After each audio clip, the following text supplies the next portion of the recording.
recording? Yep. Cool. Welcome everyone to this next episode of the Mitch and Dustin podcast. Welcome. It's been a minute, but we don't have that many viewers, so it probably doesn't matter. Sorry, Susan. Sorry, Susan. That's my mom. For those of you who didn't know. What are we talking about today, Mitch? Today we're going to review The Killer's new album that was released on August 21st, which is yesterday at the time of recording. It will probably be several days ago by the time you watch this. But Mitch and I are big Killers fans, and so we were excited for the new album, so we thought we'd talk about it today. Yep. Imploding the Mirage is the name of the album. Yes, Imploding the Mirage. I was thinking we could just give our overall impressions and then go through each song. Oh, sure. Yeah. That's good. I'll go first. Okay, cool. So I will say that I liked this album. Cool. I'll preface by saying that at this point, there's not much the Killers could do to make me not like their album, if that makes sense. So no, I feel that. If I had never heard of the Killers before or any of their songs, and you presented me with this album and said, hey, listen to this, I'm sure my opinion would be much different than it is now because of my love for the Killers and the journey that I've taken with them over the years. But that being said, I really like this album. I personally liked it more than their last album, Wonderful, Wonderful. But here's some of the things that stuck out to me listening to this album. One was how they straddle presenting a historical, classical Killers sound with the evolution of where their sound is going. Right. So there's some things in all the songs that are consistent with what the Killers have always done. Like, it's very common for them to have a song that starts slowly, that kind of presents the melody softly, and then it explodes with a big chorus, like anthem choruses that you sing along to. That's very consistent. In the past, and this album does that also. Even some of the songs I didn't really like do that, and I appreciate that about it. Another one is the prominent synth that Killers music often uses, is super present in this album. With their evolving sound, some of the things that I got more strongly on this album than past albums were that this is getting more pop sounding, if that makes sense. Sounds more modern that way. The bass is really funky, and I love that. It's more funky than it has been in the past, which maybe is more throwback to 80s than it is becoming modern pop, but it's got that funky bass, and I like it.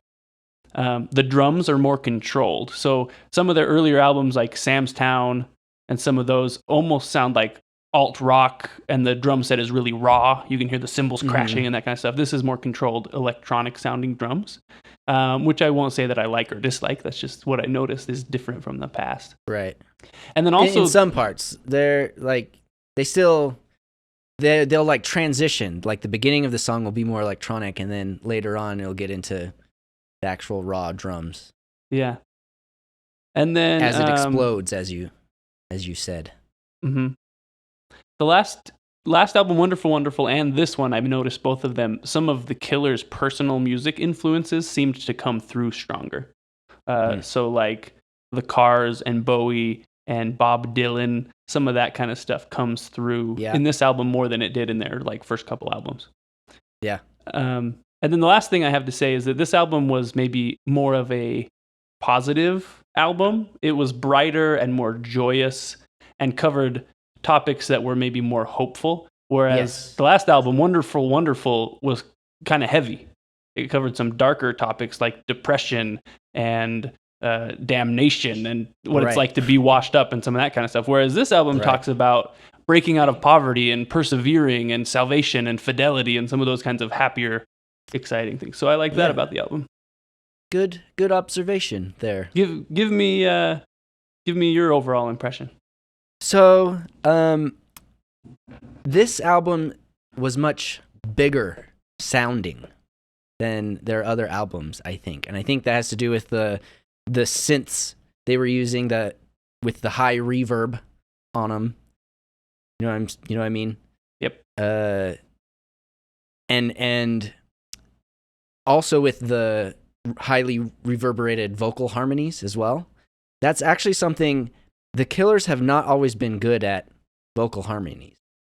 Like they just either they don't always include harmonies in their songs, or it's just quiet and like not noticeable and it doesn't really contribute to the song.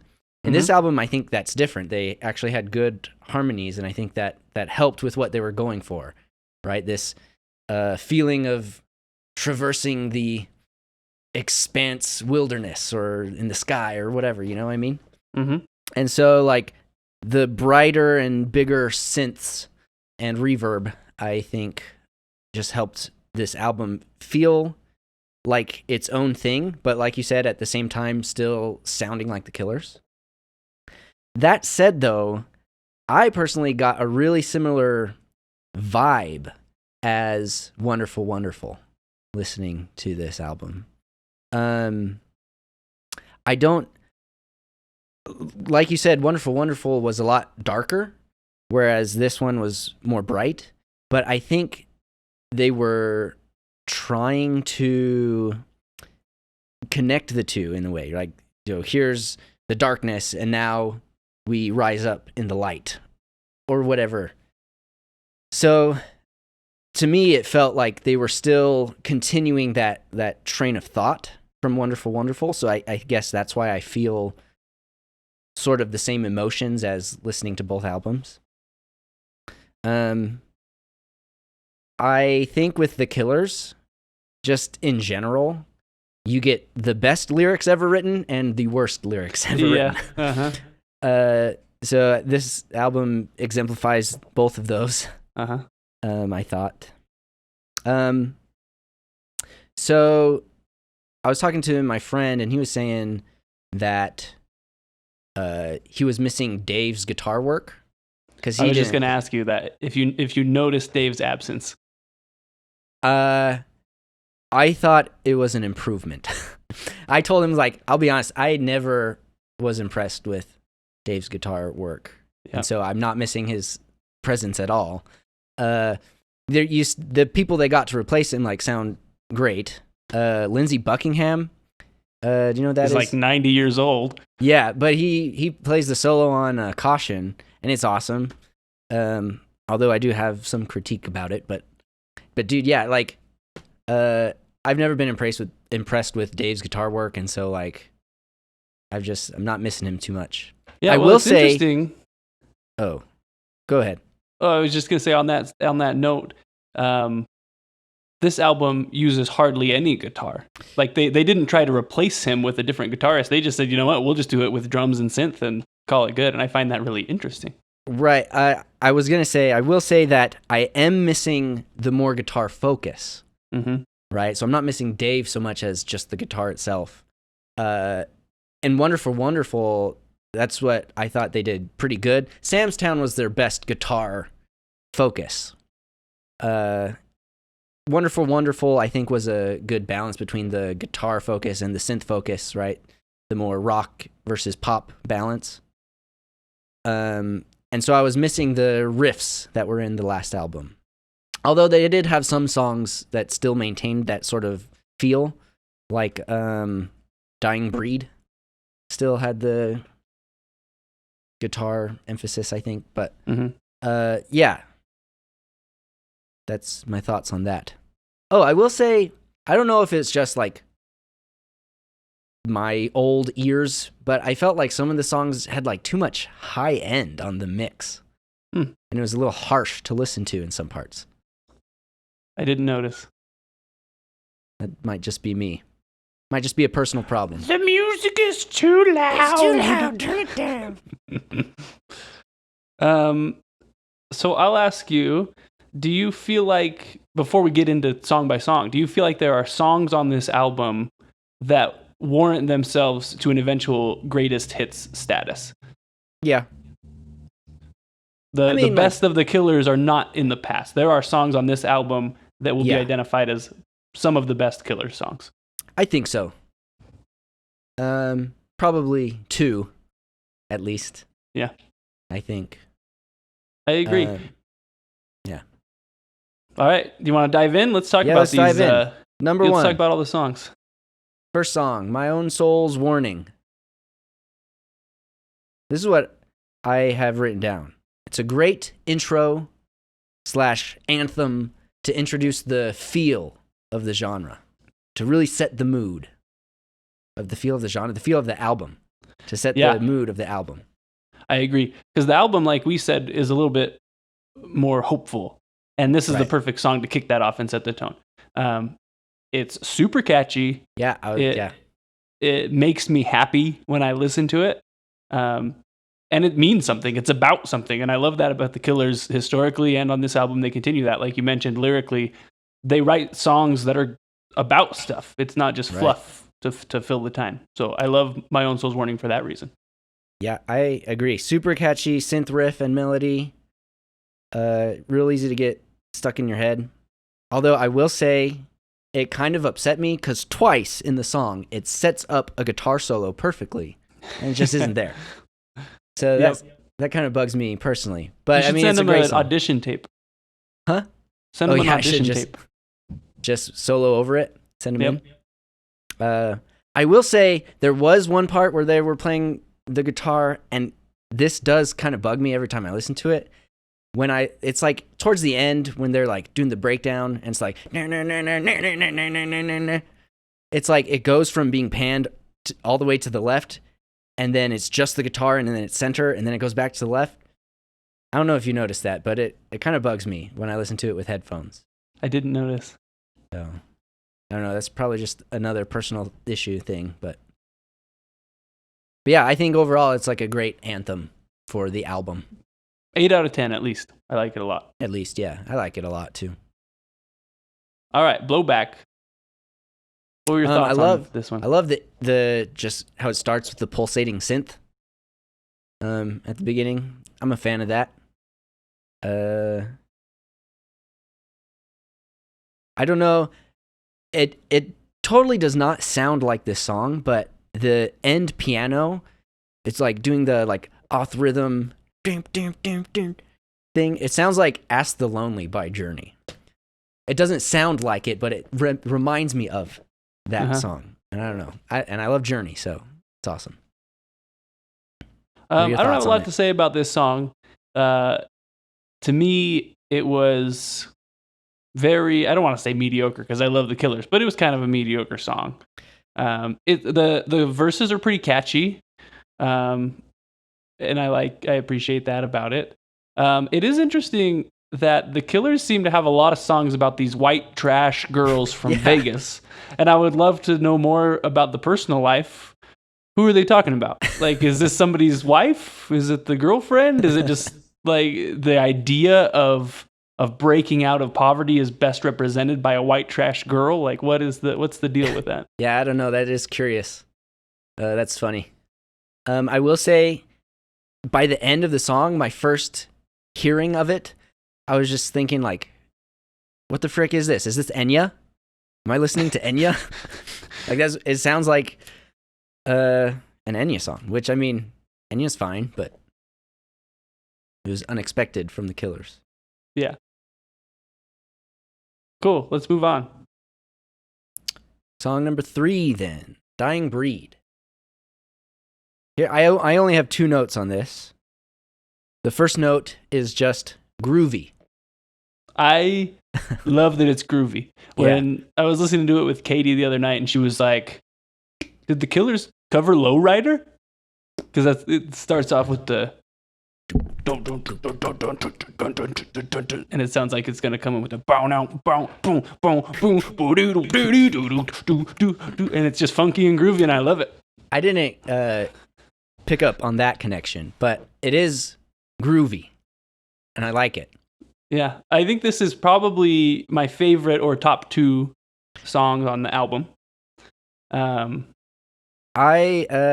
It's either 2 or 3, I think. Yeah, for me. Yep. I do have mixed feelings about the Nana Nanas. Because in general, I don't know. You're not a fan of Nanas. It's like, it's a great song, and it's groovy, and then they just throw in that element of cheese, you know? Yeah. Like write a lyric, man. Is that what you're saying? Yeah, it's like, do you want some wine to go with that cheese? Yeah. It's just, But this I don't know. is the perfect example of the classic Killers where it like starts a little bit slow and teases you a little bit, and then like the chorus drops, and then it boom, just and there it is, and it's banging. powerful. Yep, I Yeah, love that. no, I agree. I overall, I really like the song. It's awesome. Cool. Okay, All right. number 4 now? Caution? The next one is Caution. Caution, it was the first single that they released from this album, and for obvious reasons, right? Super catchy, sounds like summertime. Right. I don't Super know. high energy, high emotion, quintessential sounds- Killers. Yes, it sounds like a single. They're going to play it on the radio. And so I like that. I don't feel like it has as deep of a meaning. It's not quite as like passionate as some of the things I love did about notice the Killers. the verse seemingly doesn't match the chorus in terms of the lyrics. What does it say? I'm pulling it up right you now. to the featherweight queen. It talks about She's a girl. got Hollywood eyes. Yeah, it's just he's talking about a girl, and then in the chorus it just shifts. I'm throwing caution. You know? Yeah. It switches from him talking about a girl and then talking about himself. And it's like, Well, is the chorus about him, or does he just say I'm throwing caution as if to say she's throwing caution? If he meant she's throwing caution, why didn't he say she's throwing caution? Maybe it's in like quotes, like it's her words. Maybe, I don't know. But that's why I say seemingly doesn't match. My understanding of this song is that it's about breaking out of poverty. So like moving to something bigger and better. Which, right. If it's literally about that, maybe that's surface level. But if it's just about improving as a person, you're not where you've been. You're not where you grew up and how you've lived. That's good. That's what I was taking out. You've got to take risks. Yeah. That's what I was picking up on, personally. The bridge says it's some kind of sin to live your whole life on what might have been. Mm-hmm. So I think that's really trying to wrap up the purpose of this song is take some risks. Don't be regretting what you didn't do. That's what Damon Clarkson used to always say. You'll sometimes regret what you do, but you'll more often regret what you didn't do. Yeah. So, good song. That's right. I love at the beginning when he's just like talking. He's like, there's nothing I wouldn't give. Like, he really enunciates those consonants there. I kind of like it. Yeah. Oh, the Lindsey Buckingham solo is good. I like it. I thought the effect was weird. The sound of it was weird. Like the amp setting or whatever. It to me, it just felt kind of harsh to listen to. Yeah. It's interesting to approach this as an amateur artist. Right. And think about like, what would I have done or how would I have done this? And so my whole life, even since we were like 15 years old, I've often been frustrated by other artists or even you, no offense, using effects on the guitar that feel unnecessary to me. I always wanted really clean, just a little bit of distortion, like give me a powerful sound, but I don't want any crunch or any waves or any phaser on my guitar in most cases. And so interesting that you say that here, that you noticed that as an amateur artist listening to the song. For some reason, they had a reason to think that that was the right effect, but even as an amateur musician, you listen to it and say, oh, that sounds kind of weird to me. So what's the reasoning behind that? I don't know. I mentioned before, the album in general, in some places, had too much high end. That could also just be the speakers I was listening to, but especially that solo, it just seems it's very like in your face and harsh, and I feel like I guess because a lot of the guitarists I listen to are blues influenced, old school Jimmy Page kind of thing. Eric Clapton, and for that there's a darker tone is preferred. Yep. And so that's probably just where I'm coming from. I gotcha. I'm going to take my sweatshirt off, and then I have one other thing to say about that. Cool.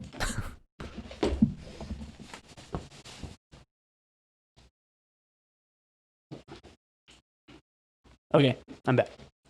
So, there probably are interviews out there or some insights about this. Do you know anything about why Lindsey Buckingham was invited to play that solo? I have no idea. So, I know but- the Killers themselves described this album as Peter Gabriel meets Fleetwood Mac. Yeah. So they yeah, did yeah, yeah. specifically say Fleetwood Mac. Maybe that's because they had Lindsey Buckingham on there. But then also there's the super, super strong Rihanna allusion on, what is it? Which song is it? When Dreams Run Dry, is that the one? Or Running Toward a Place? I think Running Toward a Place. Sounds like the riff is very similar to Rihanna by Fleetwood Mac. And so I was wondering, well, did they write that song and say, well, let's have Lindsey Buckingham come because it kind of sounds Maybe. like that. We'll I have don't him play know. this other solo. I didn't pick up on that, but I'll probably hear it now that you said it. No, not Um, Rihanna. Rhiannon. That's the name of the song. Yeah, I was confused. I thought you said Rihanna, like the artist. I'm like, that's weird. They would do that, but Rhiannon. nice. All right, Lightning Fields. Tell me about this. Eh. I hated it. So I looked at the title when I was looking. Oh, Lightning Fields. That sounds cool. Yeah. Of love. Like, God, freaking. Like, what even is the lightning field of love? Like, were you That's just so- stretching it's to so try to find cheesy. something, trying to make it sound deep, but it's like Right. nothing? Yeah. So this is why I say the worst lyrics. It's just, I don't know. It's just trying to be romantic instead of just being romantic. You know what I mean? Yes, yeah. I thought it was really cheesy, really bad. But again, I have to respect the fact that when the chorus comes, it comes hard. Yeah. The lyrics so- are kind of dumb. It's not catchy to me, but I appreciate that they do their thing. Yeah, I thought the music was interesting. Like, it was like this almost a sort of trippy, new wavy kind of thing. But the lyrics just kind of took me out of it. The intro, I will say, I don't know if you've played this game, but like Metroid Prime, the intro, the first part of the song sort of sounded like a Metroid Prime level before it gets big and changes. But So it takes you back to your childhood. yeah. So I thought that was cool. I also just have never been a fan of featured artists. I don't know. Is KD Lang a female? I don't even know. Katie, yeah, I have in my notes. Who's Katie Lang? Okay. Because that's one of my things I hate the most in songs is when there's a male singer and a female singer and it sounds like they're like singing to each other. Like there's just something about that I really don't like. And so this song didn't resonate with me. Okay, So I'll just leave it there. cool. Anything else to say about that one? Nope. Me neither. So number 6, Fire and Bone. How do you like it? I respect it more than I like it, if that makes sense. Okay, yeah. It's different. It's interesting. It's kind of cool. It was fun.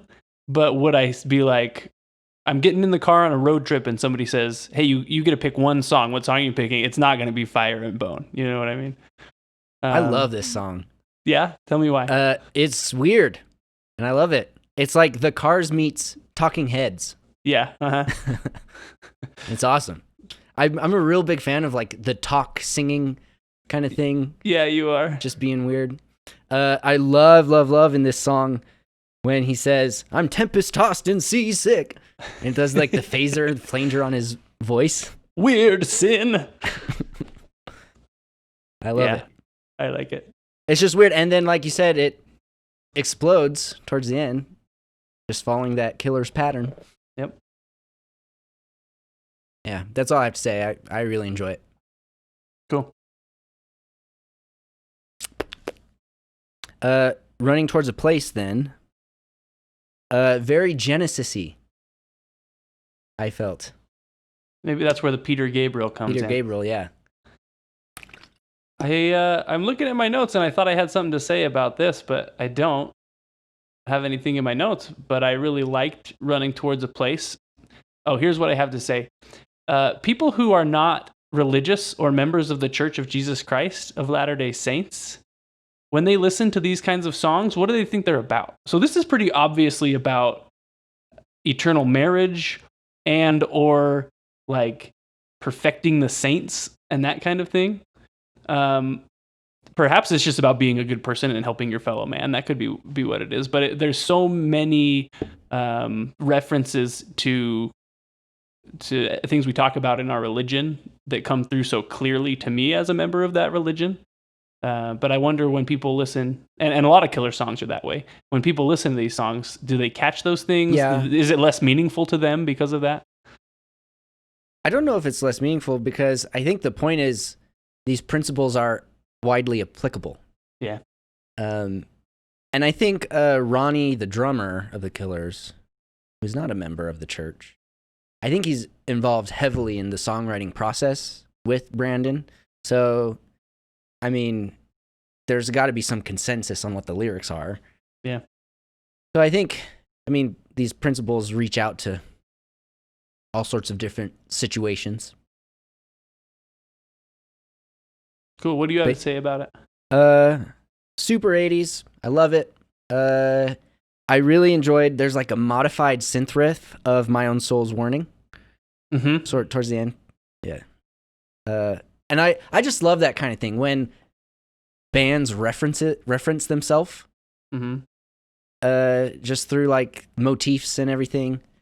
I think it's also why I like the Marvel movies so much and Star Wars, because it's like, oh, they have all these movies, but they're telling the same story. And something about that just seems cool to me. Yeah. So I really enjoy that kind of thing. Yeah. You have to like be into it to catch all of the references they're making to themselves. Yeah. Right. So Running Towards a Place is the one that has the Fleetwood Mac riff. So the riff at the beginning of this sounds just like Rhiannon as I listen to it. So that may be something to appreciate as listeners listen to it. Yeah, I didn't pick up on that, so I'll have to look for that. Cool. My God. That song is so good. You just really kidding. like it? No, I hate it. Oh. I feel the same way about it as I feel about Lightning Fields, that it has the featured artist in it. I just don't really get what they were trying to say and what it's about. It just fell flat for me. I am not sure what that song is about. I was listening to it, trying to pick up on it, but it would have to require further analysis to fully comprehend, in my opinion. But so the music I thought was really pretty, then weird, and then good. Yeah. You know, catchy chorus, but in a bad way this time. So this album is very catchy. A lot of the songs. This one is very catchy, but annoyingly so, I thought. Like it gets stuck in your head, but like you don't want it to. Right. Exactly. Yeah. Okay, we can move on. Cool. When the dreams run dry. Okay, so the very first thought when I read this title was are your dreams supposed to be wet? While the dreams are still wet was the original title for this song, and he had to change them. Yeah. Oh, but it totally fits though, because it's about getting old, and like when you get old, you quit having wet dreams. That's terrible. Yeah. So I don't know why I thought that. So this is my other favorite song on this album. Okay. I love it. I can feel the emotion in his voice and in the lyric that he's really concerned about this topic. So I like that. I also like that he does the little Rastafarian vibes in the second verse. Yeah, I was gonna. So the beginning of the song sounds like the Cars. What song? I don't remember the one I'm thinking of. Not Tonight She Comes, but I don't know. It sounds like the Cars. The intro to a song by the Cars. But then all of a sudden it shifts to reggae. Yeah. In the second verse. But then it's just classic Killers after that, you know? One of my favorite things in music is when you jump to double time. And so when the second chorus hits and they do double time, right. I just love it so much. I think it's fantastic. I don't know if this was intended, but I heard Miss Atomic Bomb in here. Just a little riff, a little synth riff. Yeah, the synth riff. I don't know if they intended that, because they also did another sort of My Own Soul's Warning sort of thing. So I don't know if they intended those things. I think they intended the My Own Soul's Warning kind of spin-off riff towards the end. I'm not sure they intended Miss Atomic Bomb. Either way, I appreciate it. It's cool. The ending is Pachelbel. It's what? It's Pachelbel. Yes, it is. Yeah, Canon. I was singing earlier to myself while they were playing. Yeah, but it's good. I like it. My only one issue I have with it is I wanted the chorus to come back again. So they have like a 2.5 minute outro, and we just get the chorus twice at the beginning, and I kept wanting it to come back, and it never did. I see. But I get that sometimes you take creative liberty, and you've got things you want to say and things you want to make it sound like, and so you make the song how you make it. You're not on anybody's agenda. You don't have to make the chorus come back if you don't want to.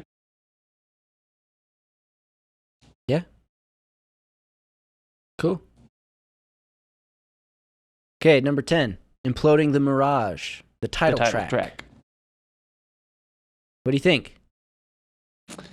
I think it is really catchy. Mm-hmm. I think that it is just Adam Sandler's Hanukkah song. I was going to say that! But I like the Hanukkah song. The song gives me vibes of Sam's Town, the song, not the album. That it's like kind of theatrical. Sounds almost a little bit like they're being over the top on purpose. Right. I thought it was more like Brandon Flowers' first solo album. That's sort of the vibe I got from it. Super catchy. I love the chorus. Chewing on fat for probable cause.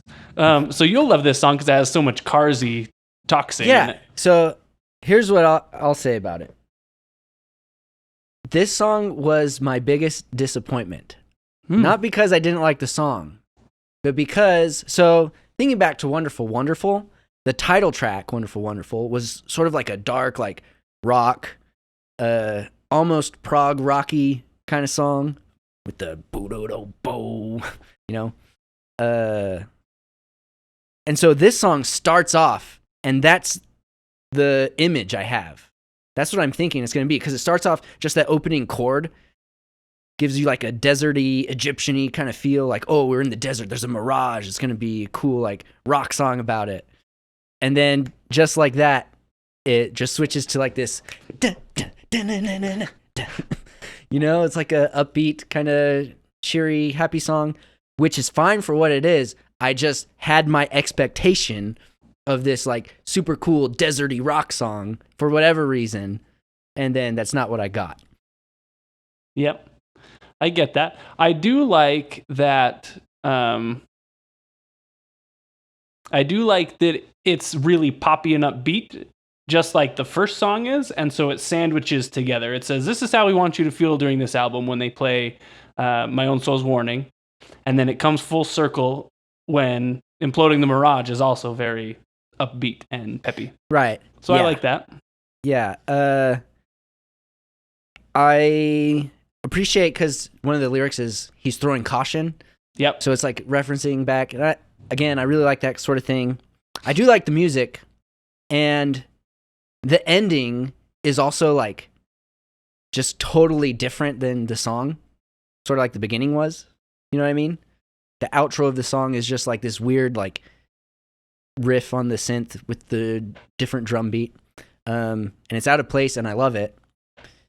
And I guess that when you think about what a mirage is, I guess that fits. And so I can't really complain about being misled because that's what a mirage does. Yeah. So the song was written for you. You're the one that the mirage like is about. It's going to appear like this rock song, and then as you get closer to it, it's just going to be a happy song. Yeah. Any idea what Imploding the Mirage, the song, is about? Nope. Me neither. But I like it. Chewing on fat for probable cause. Yeah. What is your favorite track? I think my favorite track is Dying Breed because it is the perfect blend of like a funky style that the Killers feel like they're settling into while also giving me the Killers that I love. I think that it fits both of those really well. So I like Dying Breed the best. I really like that song too. I would say my favorite is actually probably Caution. It's just high energy. I'm a huge fan of Fleetwood Mac, so Lindsey Buckingham is awesome. It's also, since it was their lead single, it's also been out the longest, so that's probably one of the reasons it's most familiar to me. Yeah, that's the thing about every Killers album that gets released is I listen to it a couple times and I'm like, I didn't like that much. Like, are they falling flat? Have all the songs been written? And then I listen to it 5 or 10 or 15 or 20 more times, and then I love all the songs, and that's how it is. The more you listen, the more you love it. And that was the case for me as well until like these last 2 albums. Like maybe it's because I've sort of learned what to listen for when I listen to the Killers, and so like I was able to apply that to these last 2 albums, and so I was able to sort of understand what they were going for. And so, like, I get it. Like, I don't think if I listen to Lightning Fields 20 more times, I'm going to like it more because, like, I already get what they're trying to do. I also don't appreciate the lyrics. So, but yeah, so that is the case, though, historically with the Killers. And so that might be one of the reasons why I like Caution. Yep. So just interesting that we've talked on a previous podcast about our love for rock and roll music, and having rock and roll be pretty much my only love musically for most of my life. Interesting that I love the Killers so much, where at this point in their journey, they are not playing rock and roll music. Right.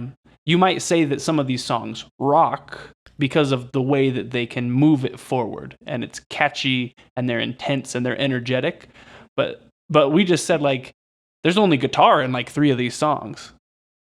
Yeah. I think there are guitars in all of them, but prominent in 3 of the songs. My first listen was in my car, just with the CD. I put it in and just drove around and listened to it. When I was done and I was getting out of the car, I ejected the CD, and then Houses of the Holy by Led Zeppelin was playing on the radio, and I was like, oh, freaky, I'm going to listen to this song now. So, I mean, take that anecdote for what you will. Great. But overall, I would say I'm biased because I love the Killers, but I give the album 8 out of 10. Everybody should go listen to it. The beautiful thing about the Killers is it's the great equalizer musically. It is one of the only artists that Katie and I both like to listen to. Really? So whether you love rock and roll or you hate rock and roll, you'll like the Killers. So everyone likes the Killers. Give it a listen. I would give it a higher score. I would give it 8.5 out of 10, personally. Well, I would give it 8.5 out of 10. So, how would you rank it compared to all the other albums by the Killers? This is hard. So I don't know if it's the phenomena that we just explained, that the more familiar I get with Killer songs, the more I like it. But my favorite albums, it's hard for me to even sort the first 3. I love them all the most, the highest. I would say that I like this album less than Battleborn, but more than Wonderful Wonderful. Okay, cool. What would you say? I would put it at number 4 right now. My initial thoughts. I actually put Wonderful Wonderful ahead. That might change with more listenings. But yeah, so I put it in between Wonderful Wonderful and Day and Age. So. All right. Anything else to say? I've got nothing else to say. Me neither. I will say Styx is releasing a new album, so I'm really excited for that. Speaking of rock and roll. Speaking of rock and roll. But yeah, as far as the Killers go, pretty good album. You should listen to it. Have you listened to it? Let us know what you think in the comments. Subscribe. Ring the bell. Subscribe. Like the video. And then I guess we'll just see you next time. Cool.